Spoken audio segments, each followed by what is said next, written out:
Now that we've seen some examples of vendor-related risk, let's discuss ways to deal with this risk. We understand we cannot completely eliminate all risk, but we may be able to reduce some of it. I like the Gartner definition for vendor risk management. They define it as a process that ensures bringing new vendors or service providers won't create unacceptable risk that damages your business or IT infrastructure beyond redemption. This is why it's important that the vendor or supply chain risk management be integrated into the overall risk management program. An important concept to note here. The definition is asking us to ensure there is no unacceptable risk. That means there may be some risk you can accept or deal with. Let's talk about the steps to vendor risk management programs. We begin by planning. Here we identify the business needs, define what the vendor will work on, and what risk this relationship may introduce. Document what you find here because this will help you with decision making later on.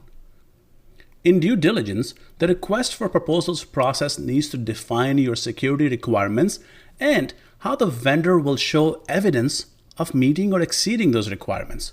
If you're asking a vendor to provide penetration testing services, ask them how they ensure the evidence is stored securely. How also do they ensure the pen testers aren't malicious? In contracting, negotiate not only the money but also risk controls. Does the vendor not encrypt data in transit? Identify what risk that may pose to your organization's asset and then negotiate its implementation. Establish service level agreements, SLAs, for confidentiality of your information, integrity of your data and services, and availability. If you're using this vendor to host your backups, how soon can they deliver those backups upon request?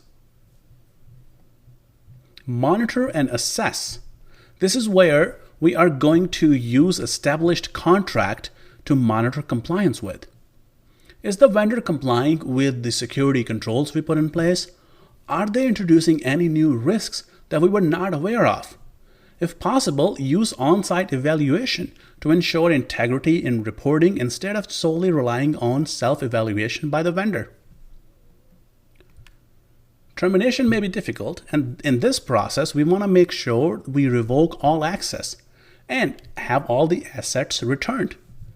In case you are hosting your data with a vendor, make sure that they are complying with legal and regulatory requirements, especially those stated in your contract, to securely delete the data.